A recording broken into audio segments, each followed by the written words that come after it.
Hello guys, 2 ദിവസമായിട്ട് നടക്കുന്ന ഒരു കോൺട്രവേഴ്സി ഉണ്ടല്ലോ, സജിന നൂറിന്റെ ഒരു വണ്ടിയെ ബേസ് ചെയ്തിട്ടുള്ള ഒരു സാധനം. പിന്നെ ഇതിന് താഴെ ഓടി വന്നിട്ട് നിങ്ങൾ അവർക്ക് സജിന നൂറിന്റെ PR ആണോ എന്ന് പറഞ്ഞിട്ട് ചാടിക്കൊണ്ട് വരണ്ട. എനിക്ക് അങ്ങനത്തെ യാതൊരു ഉൾനോക്കവും ഇല്ല. അവരുടെ അടുത്ത് ഞാൻ ആ രീതിയിൽ എന്തെങ്കിലും സംസാരിച്ചിട്ടുണ്ടെങ്കിൽ അല്ലെങ്കിൽ എന്തെങ്കിലും ഒരു ഡീലിംഗ് നടന്നിട്ടുണ്ടെങ്കിൽ പ്രൂഫ് കൊണ്ടുവന്ന് വെച്ചാൽ സുല്ലിട്ട് ചാലിൽ പൂട്ടി ഞാൻ എൻ്റെ പാട്ട് നോക്കി പോകാൻ തയ്യാറ് തന്നെയാണ്. അപ്പോൾ ഞാൻ ഈ വിഷയം എടുക്കുന്നതിൻ്റെ ഒരു കാരണം എന്തെന്ന് പറഞ്ഞു കഴിഞ്ഞാൽ, ഞാനൊന്ന് അലർട്ട് ചെയ്യാൻ വേണ്ടിയിട്ടാണ് ഈ ഒരു വീഡിയോ ചെയ്യുന്നത്. മെയിനായിട്ട് കോടതി വ്യവഹാരത്തിൽ കിടക്കുന്ന ഒരു വസ്തുതയെപ്പറ്റി യാതൊരു ബോധവും ഇല്ലാതെ ഇരുന്നു കൊണ്ട് തള്ളിമറിക്കുന്ന എൻ്റെ കുറച്ച് സഹപ്രവർത്തകരെ ഞാൻ കണ്ടിട്ടുണ്ട്. അത് അവർക്ക് വേണ്ടിയിട്ടാണ്, അവർ വിജിലൻ്റ് ആകാൻ വേണ്ടിയിട്ടാണ് പറയുന്നത്. ദയവ് ചെയ്തിട്ട് ഇല്ലായ്മയും അല്ലായ്മയും പറഞ്ഞ് അത്യാവശ്യം റീച്ചിന് വേണ്ടിയിട്ട് ഉള്ള ചാനലും കൂടെ കളയാൻ നിൽക്കരുത്. റീസെൻ്റ്ലി ഒരുത്തൻ്റെ ചാനൽ അടിച്ചു പോയി എന്നാണ് കേൾക്കുന്നത്. കാരണം കോടതി അലക്ഷ്യമാണ് അതൊക്കെ. കോടതിയിൽ ഇരിക്കുന്ന ഒരു വസ്തുവിനെ പറ്റിയിട്ട് അതിനെപ്പറ്റി സംസാരിക്കാനുള്ള റൈറ്റ്സ് ഇല്ല. അത് മനസ്സിലാക്കുക. അതൊക്കെ ബേസിക് നിയമങ്ങളാണ്. അത്ര പോലും അറിയാത്തവന്മാരൊക്കെയാണ് യൂട്യൂബ് തുറന്നു വെച്ചുകൊണ്ടിരിക്കുന്നതെങ്കിൽ ഒന്നും പറയില്ല, അനുഭവിക്കട്ടെ, സംഭവം യുഗയും. ഞാൻ എൻ്റെ മറ്റേ ചാനലിൽ ഒരു വീഡിയോ ഇട്ടിട്ടുണ്ടായിരുന്നു. ആ വീഡിയോ ഇടാനുണ്ടായ കാരണം എന്തെന്ന് പറഞ്ഞാൽ, ആ വീഡിയോ ഞാൻ അങ്ങോട്ട് ചോദിച്ചിട്ട് എനിക്ക് തന്ന വീഡിയോ തന്നെയാണ്. കാരണം അതിൻ്റെ എന്താണ് അതിൻ്റെ വാസ്തവം എന്ന് അറിയണം. 2 ഭാഗവും നമ്മൾ അറിയണമല്ലോ. ഒരു വിഷയം പറയുമ്പോൾ 2 ഭാഗവും നമ്മൾ കേൾക്കണമെന്നുണ്ടല്ലോ. അപ്പോൾ ഈ ഒരു കമൻറ്റ് വന്നിട്ടുണ്ടായിരുന്നു. ആ കമൻറ്റ് ഇങ്ങനെയായിരുന്നു. അതിട്ടിരിക്കുന്ന അൻവർ PM കാർസ്, ഒരു കാർ ഡീലറിൻ്റെ കമൻ്റാണ്. ഇവരൊരു വണ്ടി ഇപ്പം ഇറക്കിയെന്ന് പറഞ്ഞിട്ട്, ഒരു BMW വണ്ടി ഇറക്കിയെന്നൊക്കെ പറഞ്ഞിട്ട് ഒരു ഷോയൊക്കെ കാണിക്കുന്നുണ്ടായിരുന്നു. ഞാൻ ഡിം ലൈറ്റ് എന്ന് പറയുന്ന ചാനലിലാണ് അത് കണ്ടിട്ടുണ്ടായിരുന്നത്. അപ്പം ആ ഒരു വണ്ടിയെ ബേസ് ചെയ്തിട്ടുള്ള ഒരു കമൻ്റാണ് വന്നിട്ടുള്ളത്. കമൻറ്റ് വായിക്കാം. വണ്ടി നല്ല ഇഷ്ടപ്പെട്ടെങ്കിലും 8 മാസത്തോളമായി ഈ വാഹനം നിങ്ങൾ വാങ്ങിയിട്ട് ഇതുവരെ അതിൻ്റെ ഫുൾ ക്യാഷ് തന്നിട്ടില്ല. നിങ്ങളുടെ പേരിലേക്ക് വാഹനം മാറ്റിയിട്ടുമില്ല. ആർക്ക് ചെക്ക് ചെയ്താലും മനസ്സിലാകും വാഹനം അവരുടെ പേരിലല്ല എന്ന്. ആ വാഹനം സന്തോഷത്തോടു കൂടി ഓടിക്കണമെന്നുണ്ടെങ്കിൽ എൻ്റെ ബാക്കിയുള്ള ക്യാഷ് തന്നാൽ മാത്രമേ നിങ്ങൾക്ക് സന്തോഷത്തോടു കൂടി ഓടിക്കാൻ പറ്റുകയുള്ളൂ. എൻ്റെ ശാപമുള്ള വാഹനമാണ്. ശാപമൊക്കെ വാഹനത്തിനകത്തുണ്ടാകുമോ? എനിക്ക് ക്യാഷ് തരാതെ എന്നെ ഒരുപാട് കഷ്ടപ്പെടുത്തിയ വാഹനമാണത്. നിങ്ങൾക്ക് സന്തോഷത്തോടു കൂടി ഒരിക്കലും ആ വാഹനം ഓടിക്കാൻ പറ്റില്ല. ഞാൻ കഷ്ടപ്പെട്ട് സമ്പാദിച്ചുണ്ടാക്കിയ പണം കൊണ്ട് വാങ്ങിയ വാഹനമാണത്. അതിനെ മുഴുവൻ പണം തന്നിട്ട് അങ്ങനെയാണ് തുടരുന്നത്. അപ്പം ഞാൻ ഇതിനകത്ത് ഇത് ആ വാഹനത്തിൽ വന്ന് ഇറങ്ങുന്നത്, ആ വാഹനത്തിനെ പറ്റി പറയുന്നതും ഒക്കെ കേട്ടിട്ടുള്ള ഒരു പ്രതികരണമാണ്. പുള്ളിക്ക് പൈസ കിട്ടിയിട്ടില്ല എന്നാണ് അറിഞ്ഞത്. അപ്പോൾ അതിൻ്റെ ഒരു സത്യാവസ്ഥ അറിയണമല്ലോ. ചോദിച്ചപ്പോൾ എനിക്ക് കിട്ടിയ ഒരു ആൻസർ എന്തെന്ന് പറഞ്ഞു കഴിഞ്ഞാൽ, ഇത് കോടതിയിൽ ഇവർക്ക് വിധിച്ച കാറാണ്. കോടതിയിലേക്ക് പോയി ഈ വിഷയം. അതിൻ്റെ കാരണം അതെന്ന് പറഞ്ഞു കഴിഞ്ഞാൽ, ഇവർക്ക് 8 ലക്ഷം രൂപയാണ് ഈ വണ്ടിക്ക് പറഞ്ഞിട്ടുണ്ടായിരുന്നു. അതിൽ 7 ലക്ഷം രൂപ ഇവർ കൊടുത്തിട്ടുണ്ട്. തെളിവ് ഞാൻ കാണിക്കാം. അപ്പോൾ 7 ലക്ഷം രൂപ ഇവർ കൊടുക്കുകയും 1 ലക്ഷം രൂപ അതിനകത്ത് എന്തോ മോഡിഫിക്കേഷൻ എന്തൊക്കെ വരുത്താനുണ്ട്, അതൊക്കെ ചെയ്താൽ കൊടുക്കുകയുള്ളൂ എന്നും പറഞ്ഞിരുന്നു. ആ പറഞ്ഞ പ്രകാരമുള്ള ആ വർക്കൊന്നും അയാൾ ചെയ്തു കൊടുക്കാത്തത് കൊണ്ട് ഇവർ 1 ലക്ഷം രൂപ കൊടുക്കാതെ വിട്ടുപിടിച്ചു. അപ്പോൾ അയാൾ എന്ത് ചെയ്തു? സ്പെയർ കീ കൊണ്ടുവന്ന് ഇവരുടെ വണ്ടി ഇവരടുത്ത് നിർത്തിയിട്ടെടുത്തുനിന്ന് ഇവർ അടിച്ചോണ്ട് പോയി. അപ്പോൾ വണ്ടി മോഷണം പോയി എന്നുള്ള രീതിയിൽ ഇവർ കൊണ്ടുപോയി കേസ് കൊടുത്തു. അങ്ങനെ വണ്ടി എടുത്തുകൊണ്ട് പോകുന്നതിനേക്കാൾ നല്ലത് ആ 7 lakhs റിട്ടേൺ ഇട്ട് കൊടുത്തിട്ട് എൻ്റെ വണ്ടി എനിക്ക് തിരിച്ചു വേണമെന്ന് പറയുന്നതല്ലേ ഒരു മര്യാദ. സാമാന്യ മര്യാദ അതാണല്ലോ. ഇപ്പം നമ്മൾ ഒരു വണ്ടി എടുത്തു, ആ വണ്ടിക്ക് ഇത്ര രൂപ പറയുന്നു, ആ തുക കിട്ടണമെന്നുണ്ടെങ്കിൽ ഇന്ന കാര്യം ചെയ്ത് തീർക്കണമെന്നും പറയുന്നുണ്ട്. അപ്പോൾ അത് പറയുമ്പോൾ ആ പേയ്മെൻറ്റ് കയ്യിൽ വെച്ചിട്ടായിരിക്കും ഇത് വർത്തമാനം പറയണത്. ഇപ്പം 99% പേയ്മെൻറ്റും അയാൾക്ക് കിട്ടി, പോട്ടെ 90% പേയ്മെൻറ്റും അയാൾക്ക് കിട്ടി.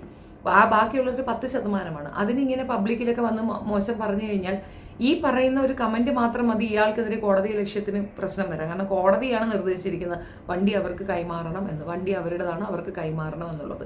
ബാക്കി 1 ലക്ഷം രൂപ അവർ തരും, അല്ലെങ്കിൽ അതിന് സാവകാശം നിങ്ങൾ കൊടുക്കേണ്ടി വരും.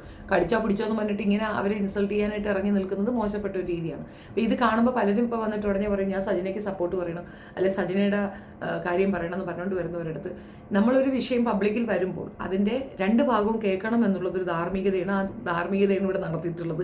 ഞാൻ അവരോട് ചോദിച്ചപ്പോൾ അവരെന്നോട് എക്സ്പ്ലെയിൻ ചെയ്ത ഒരു കാര്യമാണിത്. ഒരു വീഡിയോ തന്നിട്ടുണ്ട്, നമുക്ക് ഒന്ന് കണ്ടു നോക്കാം. അങ്ങനെയാണെങ്കിൽ നമുക്കിപ്പോൾ തന്നെ ഞാൻ എടുത്ത് ഇങ്ങനെ സംസാരിക്കാനാണെങ്കിൽ ഒരിക്കലും ഞാൻ എടുക്കത്തില്ലായിരുന്നു, എടുപ്പിക്കത്തില്ലായിരുന്നു ഇത്. കാരണം വെച്ച് കഴിഞ്ഞാൽ നമ്മളൊരു പൈസ, ഒരു വിശ്വാസത്തിൽ ഒരു വണ്ടി നമ്മൾ മേടിച്ചിട്ട് ഇപ്പം ഇവിടെ വന്നിട്ട് പേയ്മെന്റിന്റെ കാര്യം പറഞ്ഞിട്ട് വീണ്ടും നമുക്ക് 1 ലക്ഷം രൂപ എൻ്റെ വണ്ടി നമുക്ക് കൈമാറിയതിന്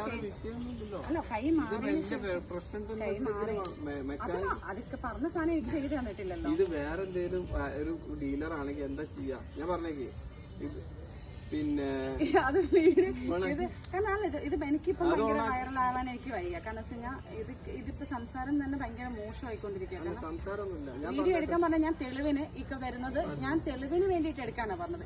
എന്തിന് ഈ തെളിവ് ഇക്ക് പൈസ തരുമ്പോ ഇതേ ഞാൻ ഞാൻ ആ പൈസയിൽ എനിക്ക് ആ സാധനം ചെയ്യുമ്പോ എനിക്ക് 1 ലക്ഷം രൂപ തിരിച്ചു കൊടുക്കാമെന്നുള്ളതാണ്. പക്ഷെ അല്ലാതെ ഞാൻ വേറെ ഒന്നുമല്ല. ഇതിപ്പോ ഞാൻ പറഞ്ഞേക്ക് ഇതിപ്പോ ഈ 8 ലക്ഷത്തിന്റെ വണ്ടി 7 ലക്ഷത്തിന് നിങ്ങൾ ഇതിന്റെ കൈ തന്നു. അത് 1 ലക്ഷം എനിക്ക് ബാലൻസ് ഉണ്ട്. അതിന് വേണ്ടിയിട്ടുള്ള ഒരു വീഡിയോ നിങ്ങൾക്ക് പ്രശ്നമില്ല, നമുക്ക് പ്രശ്നമില്ല. അപ്പൊ ഞാനന്ന് നിങ്ങൾ പൈസ അക്കൗണ്ടിൽ ഇട്ടിട്ട് അന്ന് തെളിവ് എന്തായിരുന്നു? അക്കൗണ്ടിൽ തന്നെ അല്ല അത് നമ്മൾ വീഡിയോയിൽ പറയുന്നില്ല. ശരിക്കും പറഞ്ഞാൽ എന്റെ ഫ്രണ്ട്സ് എല്ലാവരും പറഞ്ഞു ഇങ്ങനെ പൈസ ഇല്ലാതെ നിങ്ങൾ കൊടുക്കല്ലേ, നീ എന്തിനായി കാണിക്കുന്നത്? അപ്പം എനിക്ക് വിശ്വാസം, കാരണം അങ്ങനെ കള്ളത്തരം കാണിക്കേണ്ട ആവശ്യമില്ലല്ലോ. ഇനിയിപ്പോ ഈ 7 ലക്ഷം റുപ്യ നിങ്ങൾ തന്നു, ഇനി 1 ലക്ഷം തരാണ്ട് അതിനൊരു കിട്ടാൻ വേണ്ടിട്ട് ഞങ്ങൾക്ക് ആർക്കി തന്നു. ഞാൻ പറഞ്ഞത് വണ്ടി അപ്പോൾ 7 ലക്ഷം രൂപ കൊടുത്തിട്ടുണ്ടെന്ന് അയാൾ തന്നെ പറയുന്ന വോയിസ് ആണ് നിങ്ങൾ കേൾക്കുന്നത്. ഇനി 1 ലക്ഷം ബാലൻസ് ഉണ്ടെന്ന് അവിടുന്ന് കണ്ട് ഇഷ്ടപ്പെട്ട് 2 ആഴ്ചക്ക് മുന്നേ ഞങ്ങൾ കണ്ട് ഇഷ്ടപ്പെട്ട് ഡീൽ ചെയ്തിട്ട് അഡ്വാൻസ് 25,000 രൂപ കൊടുത്തു. 25,000 രൂപ കൊടുത്തതിന് ശേഷം നമ്മൾ സംസാരിച്ചു. ഇന്നിങ്ങനെ നമ്മളൊരു മേജർ ഡീറ്റെയിൽസ് എടുത്തിട്ടുണ്ടായിരുന്നു. അപ്പം മൈനർ കംപ്ലൈന്റ്സ് വന്നിട്ടുണ്ടായിരുന്നു അതിനകത്ത്. അപ്പൊ ആ കംപ്ലൈന്റ് ഇക്ക് ശരിയാക്കി തരാന്ന് പറഞ്ഞിട്ട് കുറച്ച് സമയം വേണമെന്ന് പറഞ്ഞു 3 ദിവസം ഞങ്ങൾ അവിടെ റൂം റെന്റ് കൊടുത്തിട്ട് ഞങ്ങൾ നിങ്ങൾ കൊളാബിന് വേണ്ടി വയനാട് പോയത് കൊളാബിനാണെന്ന് പറഞ്ഞോടെ അത് ഷാലുവിന്റെ എപ്പോഴും അത് കഴിഞ്ഞിട്ട് ഷാലുവിന്റെ എന്റെ അല്ല. ഞാൻ എന്നിട്ട് എന്റെ വർക്ക് എന്നിട്ട് ഞാൻ ഇക്കായി വിളിച്ചു പറഞ്ഞു എന്റെ വർക്ക് കളഞ്ഞു. ഞാൻ ഇക്കായി വിളിച്ചു പറഞ്ഞിക്ക എന്റെ 1.5 ലക്ഷം രൂപ വർക്ക് കളഞ്ഞിട്ട് ഞാൻ ഇവിടെ നിൽക്കുന്നത്. നിക്കടുത്ത് വിളിച്ച് പറഞ്ഞില്ലോ ആ സമയത്ത്. കാരണം എന്നിട്ട് നാട്ടിൽ പോകാന്ന് പറഞ്ഞു കഴിഞ്ഞാൽ 3 ദിവസം സമയം പറഞ്ഞു. അപ്പൊ ഞാൻ ട്രിവാൻഡ്രത്ത് കൊല്ലത്തും കിടക്കുന്ന ആള് വീണ്ടും കോഴിക്കോട് വരെ വണ്ടി വന്ന് എന്റെ വർക്കും കളഞ്ഞ് എനിക്ക് ഓരോ ദിവസം ഉണ്ടെങ്കിൽ എന്റെ കുഞ്ഞുങ്ങളോട് എനിക്ക് നിൽക്കാം. അത്രയും ദിവസങ്ങൾ കളഞ്ഞിട്ട് നമ്മളിവിടെ വന്നിരിക്കുന്നു. അല്ല ഇതിപ്പോ ഭയങ്കര ചൊറയായിട്ട് എനിക്ക് ഒരു വണ്ടി ഒരാൾ ആഗ്രഹിച്ചെടുത്തിട്ടത് ഭയങ്കര മോശമായിട്ട് ഞാൻ റെക്കോർഡ് ചെയ്യാൻ പറഞ്ഞത് ഇക്കാര്യം ഇങ്ങനെയല്ല. പക്ഷെ ഇക്കായാണ് ഇതിപ്പം സംസാരിച്ചിട്ട് പ്രശ്നങ്ങളൊന്നുമില്ല. എത്ര ഉള്ളൂ 7 ലക്ഷം റുപ്യ നിങ്ങൾ തന്നു, 1 ലക്ഷം എനിക്ക് ബാലൻസ് ഉണ്ട്. നിങ്ങൾ പറഞ്ഞ വണ്ടിക്ക് മേജർ വിഷയം വേറെ പ്രശ്നം മേജർ വിഷയം ഇല്ലല്ലോ അതിനകത്ത്. മേജർ ഉണ്ടെങ്കിൽ മേജർ ഇല്ലെന്ന് നമ്മൾ തിരക്കിയിട്ടാണല്ലോ വന്നത്. കണ്ട് നമ്മൾ ഒരാളെ ഉണ്ടെങ്കിൽ അതാ ഞാൻ പറഞ്ഞത്. അന്ന് നോക്കിയപ്പം ചെറിയ മൈന്യൂട്ട് പ്രോബ്ലങ്ങൾ ഉള്ളായിരുന്നു. മൈന്യൂട്ട് പ്രോബ്ലം എനിക്ക് ഞാൻ പറഞ്ഞോട്ടെ, കംപ്ലീറ്റ് ചെയ്തോട്ടെ. ഞാൻ പിടിച്ചോളാം, ഞാൻ പിടിച്ചു പറയാം. മിക്കാക്ക് റെക്കോർഡല്ലേ, മിക്ക റെക്കോർഡ് ചെയ്യുന്നതുകൊണ്ടാണ് ഞാൻ എടുത്തത്. മൈന്യൂട്ട് പ്രോബ്ലങ്ങള് വന്നപ്പം ഇക്ക റെഡിയാക്കി തരാന്ന് പറഞ്ഞു. പക്ഷെ തിരിച്ച് വണ്ടി ഡെലിവറി ചെയ്യേണ്ടി വന്നപ്പം അതിന്റെ അതുവരെ ഇളകി കിടന്നിട്ട് വന്നത്. അപ്പൊ ഞാൻ പറഞ്ഞു, കാരണം അന്നില്ലാത്ത കംപ്ലൈന്റ് ഇപ്പൊ തന്നത്. അത് നമുക്ക് അറിയത്തില്ലല്ലോ. പക്ഷെ അത് വന്നപ്പോഴത്തേക്ക് നമ്മൾ അതും ശരിയാക്കി തരണമെന്നേ നമ്മൾ പറഞ്ഞിട്ടുള്ളൂ. ആ സാധനം നമ്മൾ റെഡിയാക്കി തന്നിട്ട് ഞാൻ പറഞ്ഞു അന്നേരം 1 ലക്ഷം ഞാൻ പെൻഡിങ് ഇട്ടെന്നോട്ടെ. ഇത് ശരിയാ, നമ്മൾ അന്ന് പറഞ്ഞ സാധനങ്ങളൊന്നും ഇൻഡിക്കേറ്ററിന്റെ കംപ്ലൈന്റ് പറഞ്ഞു, അത് ശരിയാക്കി തരാന്ന് പറഞ്ഞേക്കാം. ലൈറ്റ്സിന്റെ കാര്യം പറഞ്ഞു, ബാക്ക് ലൈറ്റ് ബ്രേക്ക് ലൈറ്റിന്റെ കാര്യം പറഞ്ഞു, അത് ശരിയാക്കി തരാം. പക്ഷെ ഇതൊന്നും അത് ശരിയാക്കിയത് എങ്ങനെയാണെന്നല്ല ചെയ്യുന്നത്. എനിക്ക് പറഞ്ഞു 1.5 ലക്ഷം രൂപയുടെ പരിപാടിയാണ്, അതിനകത്ത് എന്തോ പണി ചെയ്തിട്ടുണ്ടെന്ന് പറഞ്ഞു. ചെയ്തിട്ടുണ്ടെന്ന് പറഞ്ഞാൽ 1.5 ലക്ഷം രൂപ കൊടുത്തിട്ടുണ്ടെങ്കിൽ അതാണ് ഞാൻ പറഞ്ഞത്. എന്നിട്ട് എന്റെ മര്യാദയ്ക്ക് പറഞ്ഞു ഇത്രയും നമ്മൾ ഡീൽ ചെയ്ത് ഇത്രയും കഴിഞ്ഞിട്ട് ഞാൻ വണ്ടി എടുത്തതിന് ശേഷം ഒരു എഗ്രിമെന്റ് പോലും, എന്റെ തെറ്റതാണ്, ഒരു എഗ്രിമെന്റ് പോലും ചെയ്യാതെയാണ് ഞാൻ ഇക്കാലത്തുള്ള വിശ്വാസം കൊണ്ട്. അത് അന്നാ 25,000 തന്നപ്പോഴേ എഗ്രിമെന്റ് ചെയ്താത്ത എന്റെ അടുത്ത് വലിയൊരു കോട്ടായി. എന്റെ പൈസയല്ലേ ഇക്കട കഴിഞ്ഞു, അതൊന്നും ഇല്ലാതെ പോയത്. ഞാൻ 8,30,000 പറഞ്ഞ 8 ലക്ഷമായി. 30,000 പോയി. 8.5 ലക്ഷം എനിക്ക് കോസ്റ്റ് വണ്ടി 8.5 ലക്ഷം എനിക്ക് കോസ്റ്റ് ആണ് സത്യമായിട്ട് വണ്ടി. അത് ഞാൻ എന്താ ചെയ്യാനാ? ഇക്കയില് എനിക്ക് ഡിസ്കൗണ്ട് ചെയ്ത് തന്നത്.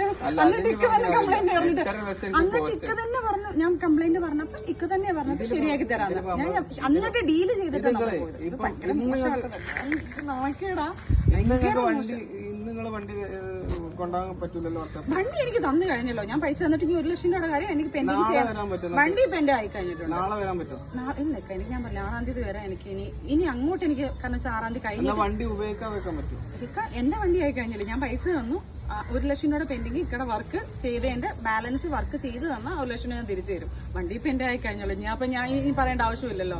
ലോകം മുഴുവൻ അറിഞ്ഞു കഴിഞ്ഞിട്ടുണ്ട് വണ്ടി എന്റെ ആയി കഴിഞ്ഞിട്ടുണ്ട്. വീഡിയോ കിട്ടല്ലോ, കഴിഞ്ഞല്ലോ. 5000 ഫോളോവേഴ്സ് അതൊന്നും പറഞ്ഞിട്ട് കാര്യമില്ല. അന്ന് ലോകം മുഴുവനും കണ്ടു. എന്റെ 1 മില്യൺ വ്യൂസ് കയറിയിട്ടുണ്ട്. എന്റെ അക്കൗണ്ടിൽ കയറി നോക്ക്, എന്റെ അക്കൗണ്ടിൽ കയറി നോക്ക് എത്ര വീഡിയോ കയറിയിട്ടുണ്ടെന്ന്. ഇപ്പൊ വീഡിയോ എടുത്ത് നോക്കത് എത്ര ചാനലിൽ വന്നിട്ടുണ്ടെന്ന് നോക്കിക്കാം. ഇക്കാക്കാണ് എന്റെ അടുത്ത് വിശ്വാസമുള്ളത്. എനിക്ക് ശരിക്കും പറഞ്ഞാൽ ഇമോഷണൽ ആവുന്നതാണ്. ഞാൻ ഇങ്ങനൊന്നും ഒരാളെ പുള്ളിക്കല്ലേ ഇപ്പൊ വിശ്വാസക്കേട് ആണോ അല്ലേ? ഞാൻ അന്നേരം എന്ത് വിശ്വാസത്തിലായിരുന്നു അന്ന് പൈസ ഇട്ടിട്ട് കൊടുത്തിട്ട് പോയത്? ഞാൻ പറഞ്ഞെന്നറിയാവോ, ആ പൈസ എനിക്ക് നിങ്ങൾ നേരത്തെ ഇട്ട് വരാണെങ്കിൽ എനിക്കൊരു വണ്ടി എടുക്കാം, അന്നേരം എനിക്കത് ലാഭമാവും. ഞാൻ അന്നേരം ചിന്തിച്ചാട്ടെ ഓക്കെ അവർക്ക് അത്രയും ഉപകാരമാണ്. ഞാൻ എന്തായാലും ഒരാഴ്ച കഴിഞ്ഞിട്ട് എടുക്കുള്ളൂ. എന്റെ അക്കൗണ്ടിൽ കിടക്കുന്ന പൈസ അവർക്ക് എടുക്കാൻ ഗുണമാണെങ്കിൽ ഗുണമാവട്ടെ. നമ്മൾ എന്തായാലും എടുക്കാൻ തീരുമാനിച്ചു. ഒരു വീഡിയോ ഇട്ടിട്ടുള്ളൂ 53,000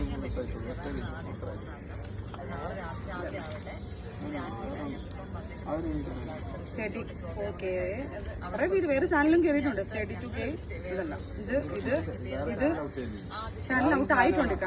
ഇനി നമുക്ക് അത് കാരണം അവർക്ക് നമ്മൾ കൊടുത്ത ഇക്ക അങ്ങനെയല്ല. ഇക്ക എന്റെ വണ്ടിയാണ്. ഇക്ക പറഞ്ഞ സാധനങ്ങൾ ശരിയാക്കി തരിക എന്നുള്ളത്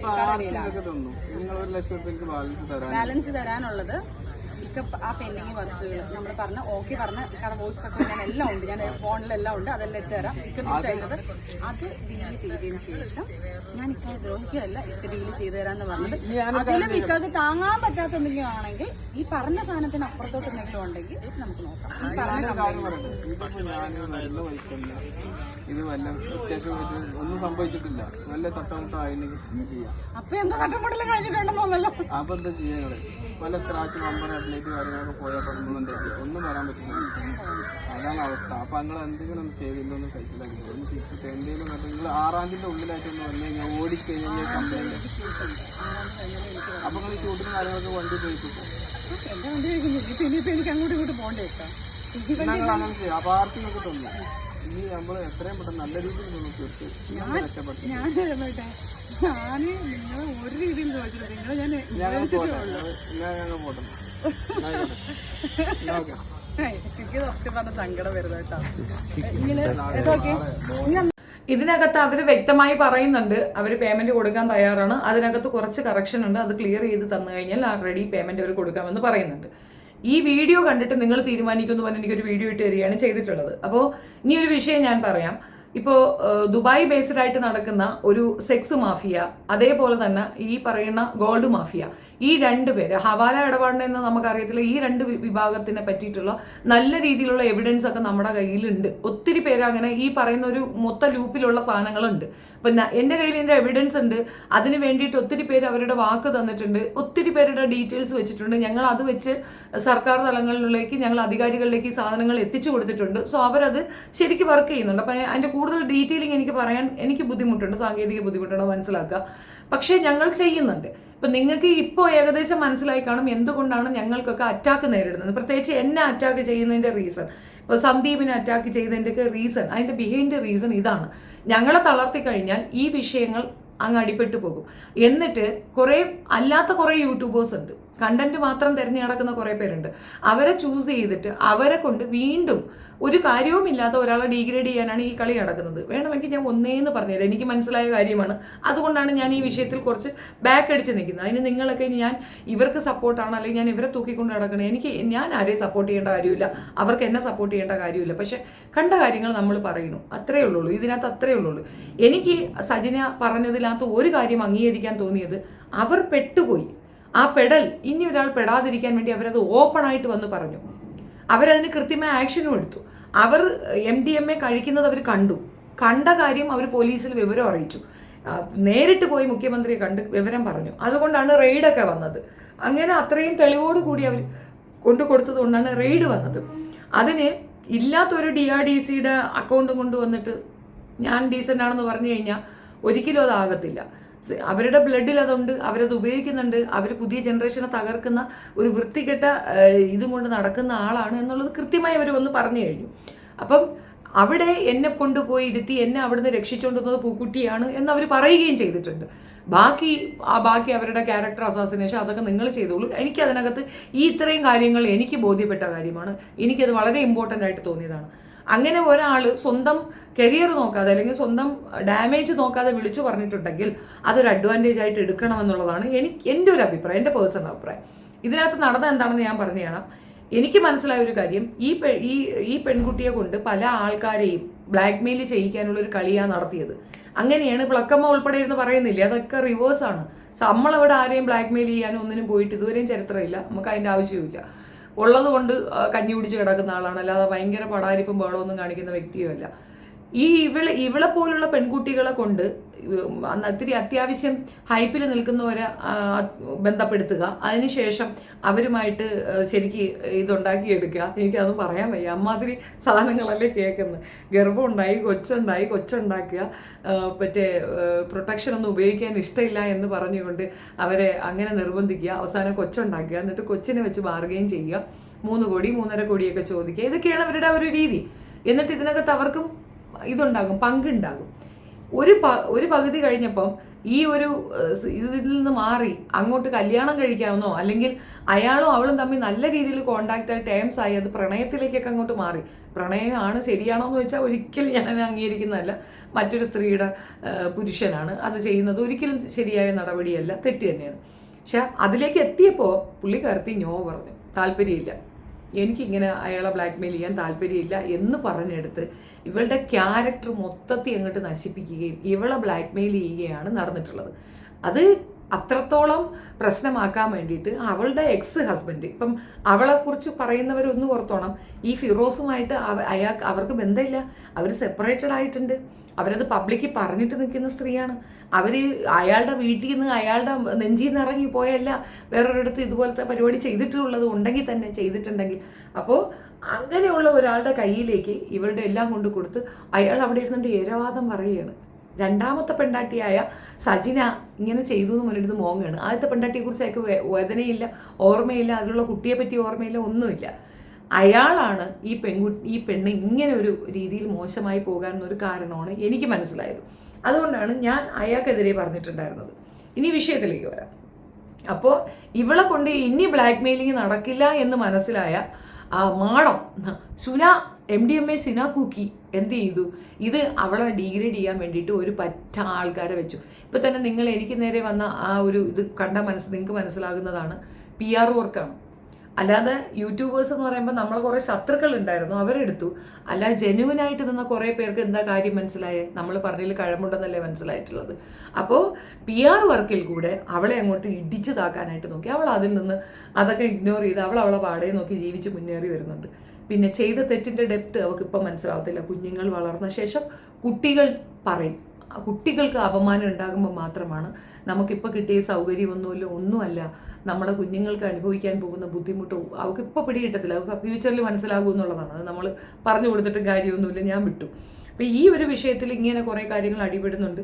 എനിക്ക് മനസ്സിലായൊരു കാര്യം, തെറ്റിദ്ധരിച്ചുകൊണ്ട് ഈ വായിക്ക് വരുന്നത് കോതയ്ക്ക് പാട്ടെന്ന പോലെ ഈ ഒരാൾ പറഞ്ഞാൽ അടുത്ത കോപ്പി പേസ്റ്റ് ചെയ്ത് എല്ലാവരും എടുത്തിടുന്നുണ്ട്. നമ്മൾ ഇപ്പോൾ ഓരോരുത്തരെ വിളിച്ച് അലർട്ട് ചെയ്യുന്നതിനേക്കാളും നല്ലത് ഞാൻ പറയുന്നത് കോടതി വ്യവഹാരമാണ്, അവർ നിയമപരമായിട്ട് പോകും. അതിൽ പലർക്കും ചാനൽ നഷ്ടപ്പെടും. ഇപ്പോൾ ഓൾറെഡി ഒരുത്തന്നെ ചാനൽ പോയിട്ടുണ്ട്. അത് എനിക്ക് കിട്ടിയ ഇൻഫർമേഷനാണ്, അതുകൊണ്ടാണ് പറയുന്നത്. ദയവ് ചെയ്തിട്ട് അറിയാത്ത കാര്യം പറഞ്ഞ് തള്ളി മറിക്കാനായിട്ട് ഇരിക്കാതിരിക്കുക. അയാൾ അവിടെ വന്ന് കമൻറ്റ് ഇട്ടിട്ടുണ്ടെങ്കിൽ അയാൾ അത് ഡിസേർവ് ചെയ്യുന്നുണ്ടോയെന്ന് ആലോചിക്കുക. 1 ലക്ഷം രൂപയ്ക്ക് അയാൾക്ക് ഡിമാൻഡ് ചെയ്യാം. കോടതി ഇടപെട്ട് കോടതി വണ്ടി തിരിച്ചു കൊടുക്കാൻ പറഞ്ഞിട്ടുണ്ടെങ്കിൽ കോടതിക്ക് അത് ബോധ്യപ്പെട്ടിട്ടല്ലേ. 7 ലക്ഷം രൂപ ഒരു വണ്ടിയുടെ വിലയായി നിശ്ചയിക്കപ്പെട്ട് അയാൾക്ക് കൊടുക്കാന്നുള്ളതേ ഉള്ളൂ. പിന്നെ അവിടെ ഒരു ഡിമാൻഡ് വെച്ചിട്ടുണ്ട്, ഇന്ന സാധനം ക്ലിയർ ചെയ്ത് കഴിഞ്ഞാൽ ബാക്കി കൊടുക്കാം.